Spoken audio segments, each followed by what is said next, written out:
Assalamu alaikum, students of class 8. Welcome to the online class English. Today's task is division of narration. In the previous classes, we have completed the writing skill, and today is time for narration change. Revision of narration change. But before that, you know that the second class test, the second online class test will be held soon. So we have to revise from the lessons. So you just got the syllabus. So revise at home yourself. তোমরা syllabus পেয়ে গেছো second class টেস্টের বা online এক্সামের, তো সেটা সিলেবাসটা তোমরা নিজেরাই বাড়িতে প্র্যাকটিস করো, রিভিশন করো। আর যে সমস্ত দুটো লেসন আছে, সমস্ত অ্যাক্টিভিটি আছে, গ্রামার আছে, আর আজকে ন্যারেশনটা রিভিশন করা হচ্ছে। ফার্স্ট থেকে বলা হচ্ছে ন্যারেশনটা যার বুঝতে অসুবিধা হচ্ছে ফার্স্ট থেকে সব ক্লিয়ার করে নাও। ন্যারেশন চেঞ্জ তোমরা জানো যে দু প্রকার, একটা ডিরেক্ট স্পিচ আর একটা হচ্ছে ইনডিরেক্ট স্পিচ। ডিরেক্ট স্পিচ আর ইনডিরেক্ট স্পিচ দুটো স্পিচ আছে, ন্যারেশন চেঞ্জের ক্ষেত্রে জানতে হবে। আর কোশ্চেন বেশিরভাগ আছে ডিরেক্ট থেকে ইনডিরেক্ট স্পিচে চেঞ্জ করতে বলে। তো এই জন্যে ন্যারেশন বাংলার অর্থ হচ্ছে উক্তি পরিবর্তন। তো 5 প্রকার সেন্টেন্স আছে, assertive, interrogative, imperative, optative, exclamatory. এই 5 প্রকার সেন্টেন্সের 5 রকমভাবে ন্যারেশন হয়। তোমাদেরকে ন্যারেশনের কিছু জেনারেল রুল আছে, যেগুলো সব ন্যারেশনের ক্ষেত্রে ফলো হয়। আগে সেগুলো জানতে হবে, তারপরে সেন্টেন্স ওয়াইজ করতে হবে। প্রথমত একটা সেন্টেন্সের রিপোর্টিং ভার্ব, রিপোর্টিং স্পিচ বুঝতে হয়। যেমন ডিরেক্ট স্পিচের ক্ষেত্রে প্রথমে হি সেড, কমা কোশ্চেন শুরু, আই অ্যাম বিজি। সে বলেছিল আমি ব্যস্ত। তাহলে এখানে ইনডাইরেক্ট স্পিচে অ্যান্সার লেখার সময় দেখতে হবে যে সেড এটা reporting verb, I am busy এটা রিপোর্টেড স্পিচ, তার মধ্যে এটা আবার ভার্ব, রিপোর্টেড স্পিচের এটা ভার্ব। তো ন্যারেশন নিয়ম অনুযায়ী মনে রাখতে হবে যেগুলো মেন রুল, যেটা বেশি কাজে লাগে, যে রিপোর্টিং ভার্বটা পাস্ট টেন্স থাকলে রিপোর্টেড স্পিচটা প্রেজেন্ট টেন্সের যে ফর্ম আছে সেটাই পাস্ট হবে। যেমন একটা সিম্পল প্রেজেন্ট হবে, simple past, present continuous, past continuous, present perfect, past perfect, আর পাস্ট পারফেক্ট না, present perfect continuous, past perfect continuous. প্রেজেন্টের যে ফর্ম থাকবে সেটা পাস্ট টেন্সে পরিণত হবে। আবার রুল 2 আছে, 2 নম্বর নিয়ম, যেটা মেন ইম্পর্টেন্ট, সেটা হচ্ছে যদি রিপোর্টিং ভার্ব আর রিপোর্টেড স্পিচের ভার্ব দুটোই পাস্ট থাকে, এটা পাস্ট ওটাও পাস্ট, তাহলে কি হবে? তখন এটা সিম্পল পাস্ট হয়ে যাবে। সিম্পল পাস্ট থাকলে এটা হয়ে যাবে পাস্ট পারফেক্ট।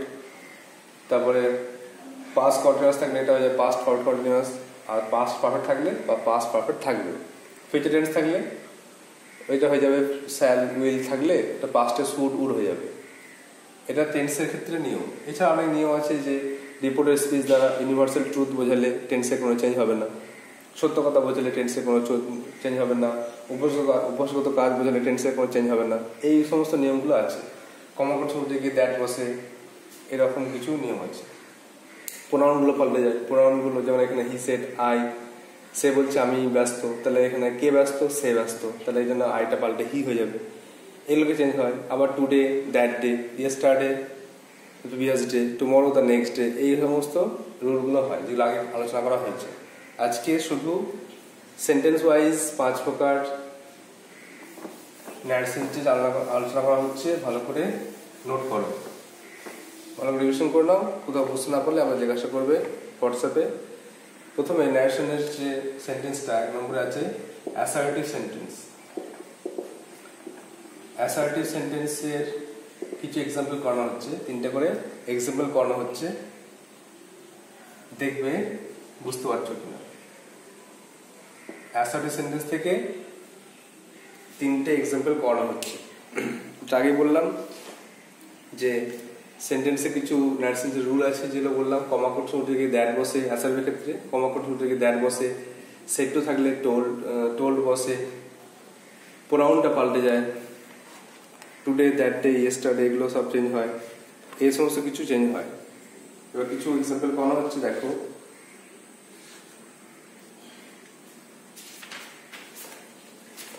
প্রথমে এখান থেকে লিখো my brother shed to me,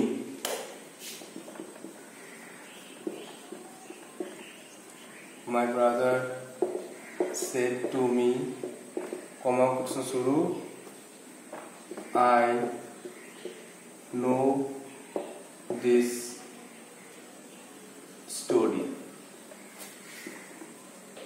My brother said to me, আমার ভাই আমাকে বললো আমি এই গল্পটা জানি। এবার এর অ্যান্সার করতে গেলে তোমাকে এটা জানতে হবে, এটা পুরোটা রিপোর্টিং ভার্ব আছে, এটা সেট রিপোর্টিং ভার্ব, আর এটা পুরোটা রিপোর্টের স্পিচ। তো এটা দেখো পাস্ট টেন্সে আছে, আর এটা দেখো I know this story, know ভার্বটাকে চিনতে হবে, রিপোর্টের স্পিচের ভার্ব এটা নো, এটা প্রেজেন্ট টেন্সে আছে, তাহলে এটা পাস্ট থাকলে এটাকে প্রেজেন্টের যে ফর্ম আছে সেটাই পাস্ট হয়ে যাবে, মানে সিম্পল প্রেজেন্ট থেকে সিম্পল পাস্ট হয়ে যাবে, এটা মাথায় রাখতে হবে। আর সেট টু থেকে টোল্ড বসবে, কমা কোড শুরু থেকে দ্যাট বসবে, এগুলো মাথায় রাখতে হবে। আর এর আই প্রোনাউনটা পাল্টে যাবে, এখানে সাবজেক্ট অনুযায়ী পাল্টে যাবে। তো my brother shed to me, তাহলে অ্যান্সার লিখো মাই brother told me, my brother told me that. গল্পটা কে জানে? আমার ভাই আমাকে বললো, আমি জানি, তাহলে ভাই জানে, তা ভাইয়ের জন্য হি বসে গেল, সে জানে। My brother told me that he, আর নো এস পাস্ট টেন্সে কি হবে? নিউ, হি নিউ, আর দিসটা পাস্টের দিসটা পাল্টে দ্যাট আর স্টোরি। তাহলে my brother told me that he knew the story, he knew that story. Number 2 দেখো, we said to them,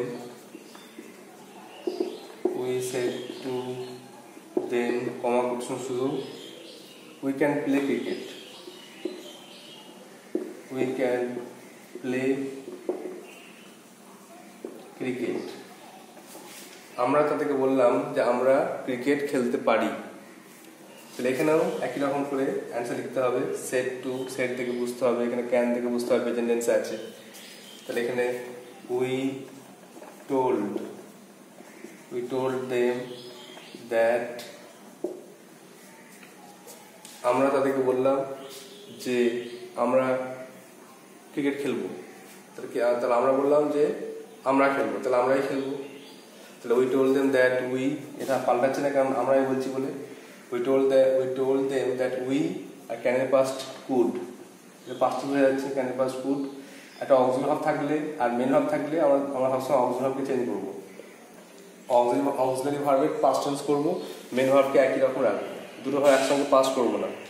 তাহলে we could play cricket. I hope you have understood. Number 3, the last one দেখো এই sentence থেকে, I said to Suresh,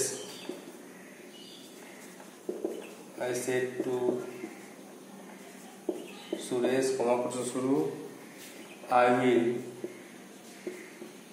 will teach you to swim. আমি তোমাকে সাঁতার শেখাবো, I will teach you to swim. এখানে দেখো সেট পাস্ট টেন্সে আছে আর এটা উইল ফিউচার টেন্সে আছে। তাহলে করো, আই টোল্ড সুরেশ দ্যাট, আমি শেখাবো, তাহলে আই হচ্ছে আই, আর উইলটা পাস্টে উড করে দাও, আই উড টিচ, আর মেন ভার্ব পার কিছু চেঞ্জ হবে না, যদি একটা পাস্ট হয়েছে আর একটা চেঞ্জ হবে না। আর ইউটা কি হবে? হিম, তাকে শেখাবো, টিচ হিম, তারপর টু সুইম। এবার আমাদেরকে চেঞ্জ করতে হবে। এইগুলো অ্যাসারি সেন্টেন্সের ন্যারেশন টেন্স দেখানো হবে। রিপোর্টিং ভাবটা কোন টেন্সে আছে বুঝতে হবে, আর রিপোর্টের স্পিচটা কোন টেন্সে আছে সেটা দেখে টেন্সে চেঞ্জ করতে হবে।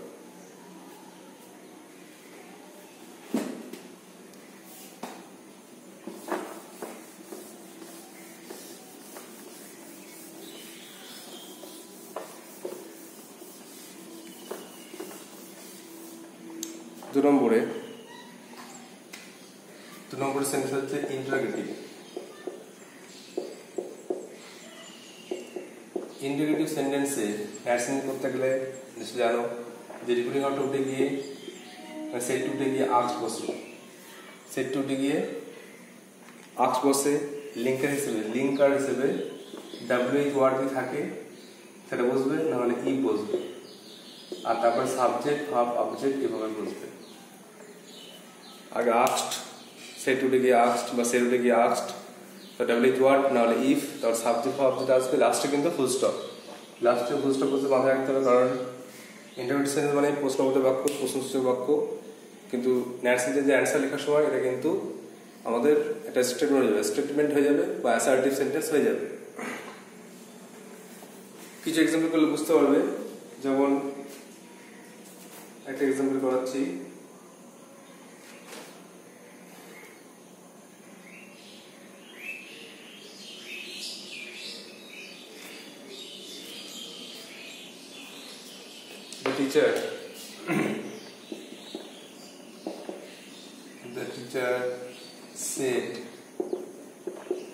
The teacher said to the boy,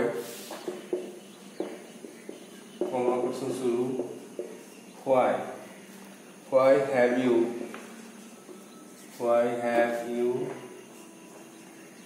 failed? The teacher said to the boy, why have you failed?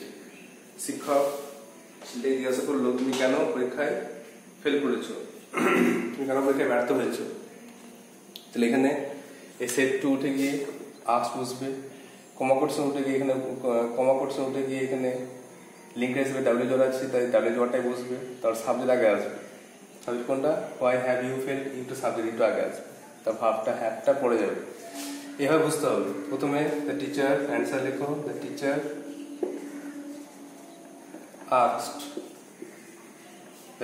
asked the boy, তারপরে হোয়াই বসছে লিঙ্কার হিসেবে হোয়াই, তারপরে ইউটা কি হয়ে যাবে, সে কেন ফেল করেছে, তাহলে হি, হোয়াই হি, হ্যাভটা পাস্টে কি হবে, হ্যাড, যেহেতু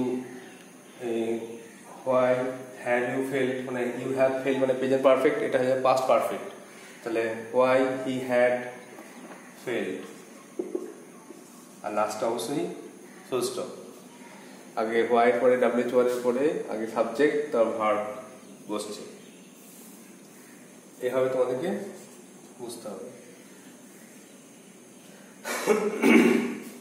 আরেকটা করাচ্ছি, এটা ইফ দিয়ে বা ডাব্লিউএইচ ওয়ার্ড না দিয়ে কিভাবে করবে।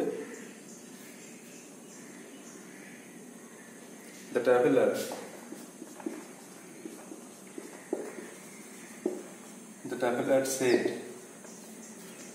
traveler said to them, কমা শুরু, can you help me,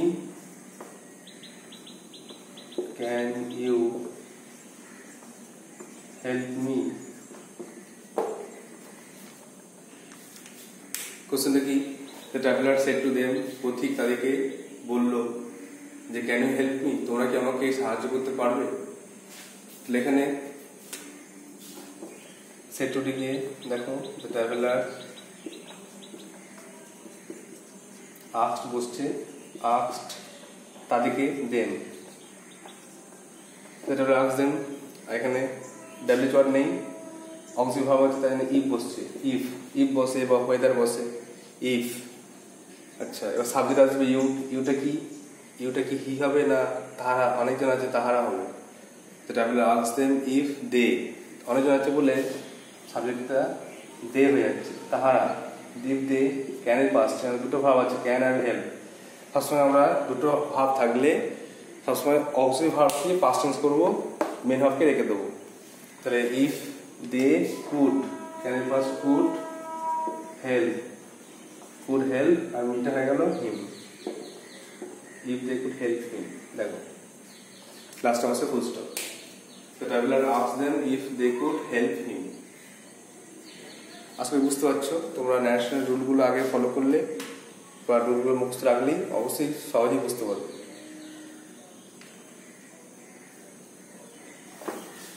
এটা এটা হয়ে গেল ইন্টারোগেটিভ, দুটো সেন্টেন্স হয়ে গেল, আর বাকি আছে আমাদের তিনটে। নাম্বার 3, তারপর দেখো 3 নম্বরে ইম্পারেটিভ সেন্টেন্স। ইম্পারেটিভ সেন্টেন্স এটা খুব ইজি, শুধুমাত্র ভার্ব আগে টু বসে যাবে, দ্যাট বসে না,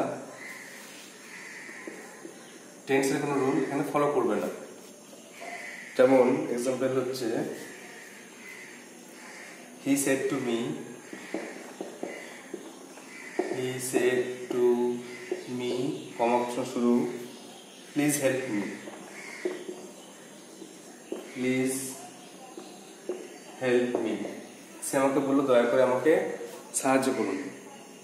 তো এখানে মনে রাখতে হবে যে এটা হচ্ছে প্লিজ দিয়ে শুরু হলে বা ভার্ব দিয়ে শুরু হলে এটা ইম্পারেটিভ সেন্টেন্স হয়, তখন কিন্তু দ্যাট কমা শুরু দ্যাট বসে না, তারপরে ভার্বকে টু বসবে, আর রিপোর্টে আর এই ভার্ব অর্থ অনুযায়ী রিপোর্টিং স্পিচ, রিপোর্টের স্পিচ অর্থ অনুযায়ী রিকোয়েস্টেড বা টোল্ড বা অ্যাডভাইসড, অর্ডার এগুলো বুঝবে।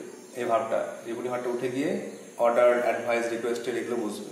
তাহলে রিকোয়েস্ট করছে বলে এখানে লিখবো সেট উঠে গিয়ে হি রিকোয়েস্টেড, প্লিজ উঠে গিয়ে রিকোয়েস্টেড, হি রিকোয়েস্টেড মি, সে আমাকে অনুরোধ করছে। ভার্ব আগে টু বসে যাবে, টুটে গেল, ভার্ব আগে হেল্প আগে টু বসে গেল, টু হেল্প, আমি মানে তাকে এখানে হেল্প হিম, তাকে সাহায্য করার জন্য আমাকে রিকোয়েস্ট করা হলো। তাহলে he requested me to help him, সে আমাকে অনুরোধ করলো তাকে সাহায্য করার জন্য। নাম্বার 2,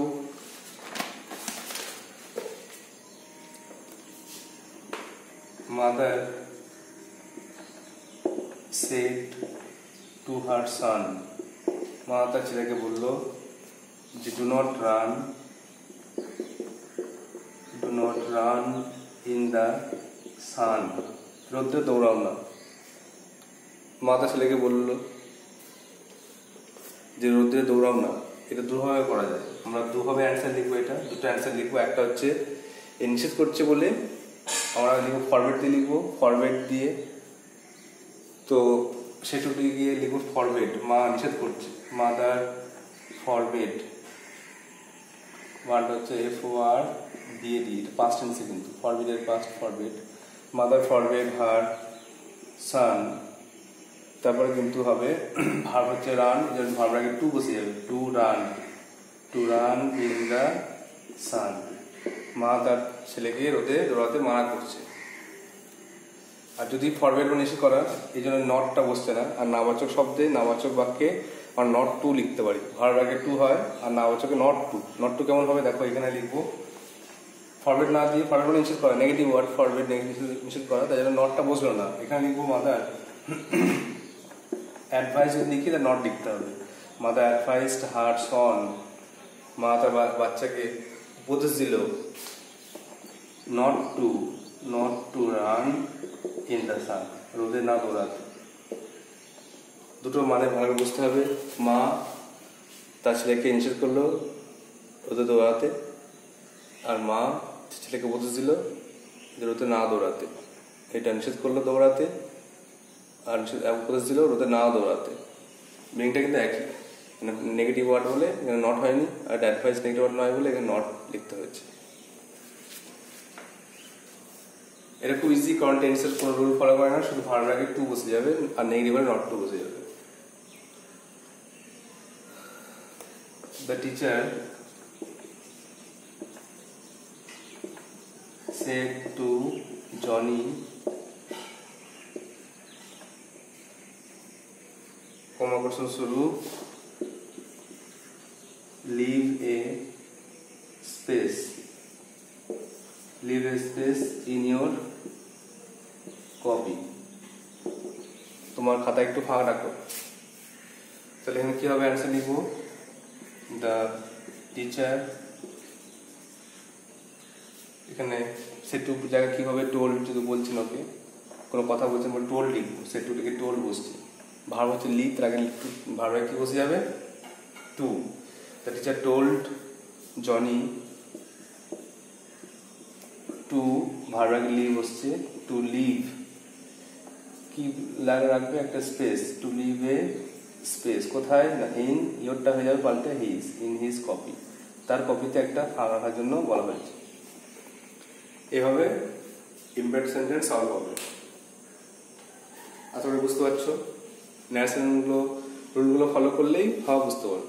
আগে সব আমাদের রুলগুলো দেখানো হয়েছে, রুলগুলো একদিন করে এক একটা সেন্টেন্স আলোচনা করা হয়েছে। এবার শুধু প্র্যাকটিস করতে হবে, যে কোনো গ্রামার বই থেকে প্র্যাকটিস করলেই বুঝতে পারবে। 3 নম্বর হয়ে গেল। 4 নম্বর আসছি। 4 নম্বর আসছে অপটেটিভ সেন্টেন্স। অপটেটিভ সেন্টেন্স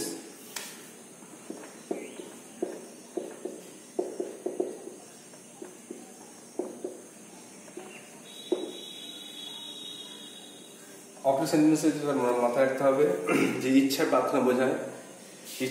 ইচ্ছা প্রার্থনা বোঝালে উইশ, প্রে বুঝবে। আর ভার্বের মে থাকলে মাইট হয়ে যাবে, মেয়েটা পাস্টে মাইট হবে, আসলে কিছু চেঞ্জ হবে না। দ্যাট বুঝবে, এখানে দ্যাট বুঝবে। তাহলে রেপ্লি ভাবটা উইশ বা প্রে হবে। রিপোর্টেড স্পিচ অর্থ অনুযায়ী ইচ্ছা বোঝালে উইশ, প্রার্থনা বোঝালে প্রে, মেয়েটা মাইট হয়ে যাবে, দ্যাট বুঝবে।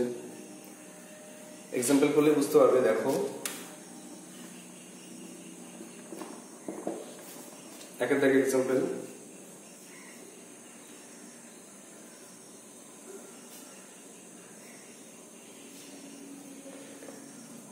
the teacher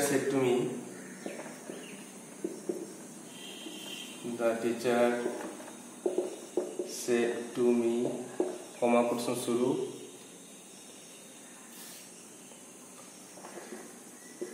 may God bless you, may God bless you। শিক্ষক মহাশয় আমাকে আশীর্বাদ করে বলছেন, ঈশ্বর তোমার আমাকে বলছেন ঈশ্বর তোমার মঙ্গল করবে। তাহলে এখানে এই যে সেট টুটে গিয়ে এই অর্থ অনুযায়ী উইশ বা প্রে হবে। তো প্রার্থনা করছে বলে প্রে হয়ে যাবে, তাহলে অ্যান্সার লিখবো। এটা পাস্ট টেন্সে প্রেড হয়ে যাবে, the teacher prayed, the teacher prayed লিখবো। দ্যাট মিটা লাস্ট লিখবো, দ্য টিচার প্রেড করছে যে, প্রার্থনা করছেন যে, the teacher prayed that. Subject কোনটা? মে গড ব্লেস ইউ, ঈশ্বর তোমার মঙ্গল করুন, ঈশ্বর মঙ্গল করবে। এই জন্য সাবজেক্ট হচ্ছে গড, দ্যাট গড। মেয়েটা বললাম পাস্ট টেন্সে মাইট হয়ে যাচ্ছে, দ্যাট গড মাইট, ভাবটা চেঞ্জ হচ্ছে না, ব্লেস ব্লেস থাকছে, আর ইউটা হয়ে গেল me. The teacher said prayed that God might bless me, যাতে ঈশ্বর আমার মঙ্গল করেন। আরেকটা করাচ্ছি, যেখানে দ্যাট হবে না, দ্যাট না হলেও একটা হয়, যেমন he said to his friend, সে তার বন্ধুকে বলল যে গুড বাই। সব ক্ষেত্রে দ্যাট হয় না। সে তার বন্ধুকে বললো গুড বাই, সে তার বন্ধুকে বিদায় জানালো। তাহলে লিখবো, বিদায় জানানো ইংরেজি হচ্ছে বেড বলে, বেড মানে বিদায় জানানো, বিট বেড বেড। তাহলে লিখবো এখানে সেট টুটে গিয়ে বেড লিখবো, he bade, bid bade bade বলে বিদায় জানানো, বিআইডি থেকে। তো হি বেড হিজ ফ্রেন্ড, আর দ্যাট না লিখে লিখবো গুড বাই। সে তার বন্ধুকে বিদায় জানিয়েছিল। এভাবে আমরা অপারেটিভ সেন্টেন্সকে সলভ করব। তো শুধু একটা আর্টটা করাই, উইশ দিয়ে যদি বোঝায়, তাহলে কি হবে?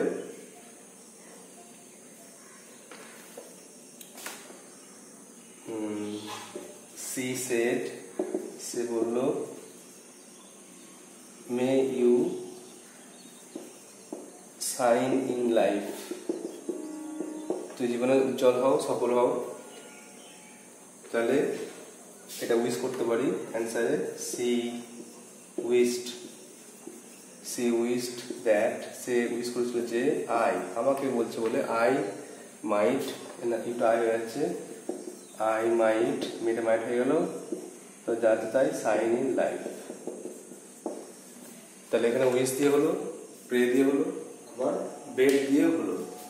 দ্যাট না আসছে এ করা যায়। একইভাবে গুড মর্নিং বলে, তাহলে লিখতে হবে the students greeted their teacher good morning. এভাবে ওয়েলকাম করলেও গ্রিটেড ওয়েলকাম করা যাবে।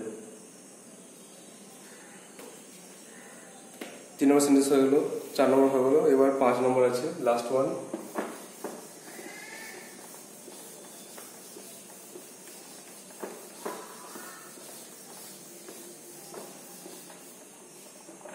দেখো আমাদের লাস্টে আছে exclamatory sentence.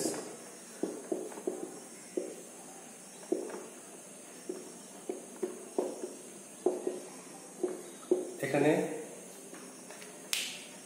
Exclaim in joy, মানে রিপোর্টেড স্পিচ অর্থ অনুযায়ী এক্সক্লেমড ইন বা with joy, exclaim in sorrow এগুলো বসবে, দ্যাট বসবে। আর সাবজেক্ট অবজেক্ট যেমন রুল আছে তেমন ফলো হবে। যেমন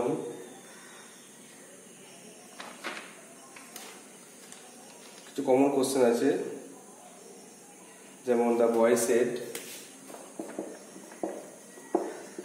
the boy said comma question শুরু অ্যালাস, অ্যালাস মানে হাই, the singer is dead, alas the singer is dead, সঙ্গীত শিল্পী মারা গেছেন। আচ্ছা, এক্ষেত্রে আমরা লিখতে পারি সেট উঠে গিয়ে এক্সক্লেম ইন জয় না এক্সক্লেম ইন সরো লিখতে পারি। তো এখানে দুঃখ প্রকাশ করছে বলে লিখবো the boy exclaimed,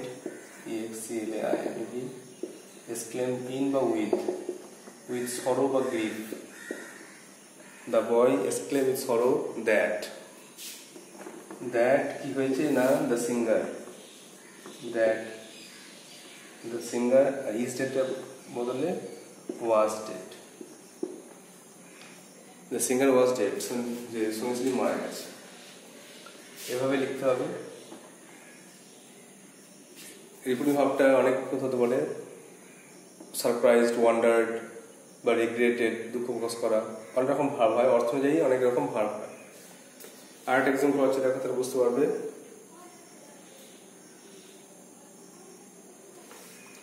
The giant said, the giant said, how selfish, কত স্বার্থপর, how selfish I have been, আমি স্বার্থপর ছিলাম। how selfish I have been, আমি কত স্বার্থপর ছিলাম। তাহলে অ্যান্সার হয়ে যাবে কি না, এখানে দুঃখ প্রকাশ করছে, এই জন্য লিখবো the giant confessed with regret, the giant confessed মানে স্বীকার করা, confessed with regret মানে দুঃখ, দুঃখ করে স্বীকার করলো, দুঃখ করলো যে। আর একটা মনে রাখতে হবে যে এই হাউ হোয়াট এগুলো উঠে গিয়ে ভেরি বা গ্রেট বসে। যদি থাকে অ্যাডজেক্টিভ তাহলে ভেরি, ভেরি বিউটিফুল। আর যদি থাকে নাউন তাহলে গ্রেট বসে, যেমন গ্রেট ম্যান বা গ্রেটফুল। তাহলে the giant confessed with regret that, আইটা হয়ে গেল হি, হ্যাভটা পাঁচটা গেল হ্যাড, তাহলে হি হ্যাড বিন। আর হাউটা উঠে যাচ্ছে, হাউটা উঠে হয়ে গেল ভেরি, ভেরি সেলফিশ। এভাবে আমাদের 5 প্রকার সেন্টেন্সের রিভিশন শেষ হলো। অ্যাসার্টিভ সেন্টেন্সে করলাম দ্যাট যোগ হয়, ইন্টারোগেটিভ দ্যাট যোগ হয় না, আস্কড বসে, আর লিঙ্কের সাথে ডাব্লিউ ওয়ার্ড বা ই বসে। অপটেটিভ ইম্পারেটিভ সেন্টেন্সে খুব ইজি, শুধু ভার্ব আগে টু বসে যাবে, দ্যাট বসবে না। তারপরে অপটেটিভ সেন্টেন্সে উইজ বা প্রে বসবে, দ্যাট বসবে, শুধু মেয়েটা পাস্টে মাইন্ড হয়ে যাচ্ছে, টেন্সের রুল অতটা ফলো হচ্ছে না, ইম্পারেটিভও হচ্ছে না, অপটেটিভও হচ্ছে না। আর লাস্টে এক্সক্লেমেটরি সেন্টেন্স, এক্সক্লেমেটরি সেন্টেন্সে রিপোর্টিং ভাবটা এক্সক্লেম ইন জয় বা এক্সক্লেম উইথ সরো বা confessed with regret, wandered, surprised এগুলো বসছে। আর টেন্স রুল ফলো করছে, দ্যাট বসছে। আর রিপোর্টিং ভাব টেন্স অনুযায়ী প্রেজেন্ট থাকলে পাস্ট এগুলো ফলো হচ্ছে। তো 5 প্রকার সেন্টেন্স রিভিশন করা হলো। আশা করি তোমরা বুঝতে পেরেছো, খাতায় এগুলো লিখে রাখবে। আর অন্যান্য কোশ্চেন অন্য বই থেকে বা অন্য কিছু কোশ্চেন করেও তোমরা আমাকে দেখাতে পারো, বা অন্য বই থেকে কিছু কোশ্চেন করে দেখাতে পারো, নিজে নিজে প্র্যাকটিস করতে পারো। কোনো বুঝতে না পারলে আমাকে জিজ্ঞেস করবে। So that's all for today. Thank you. Be well prepared for the second online test.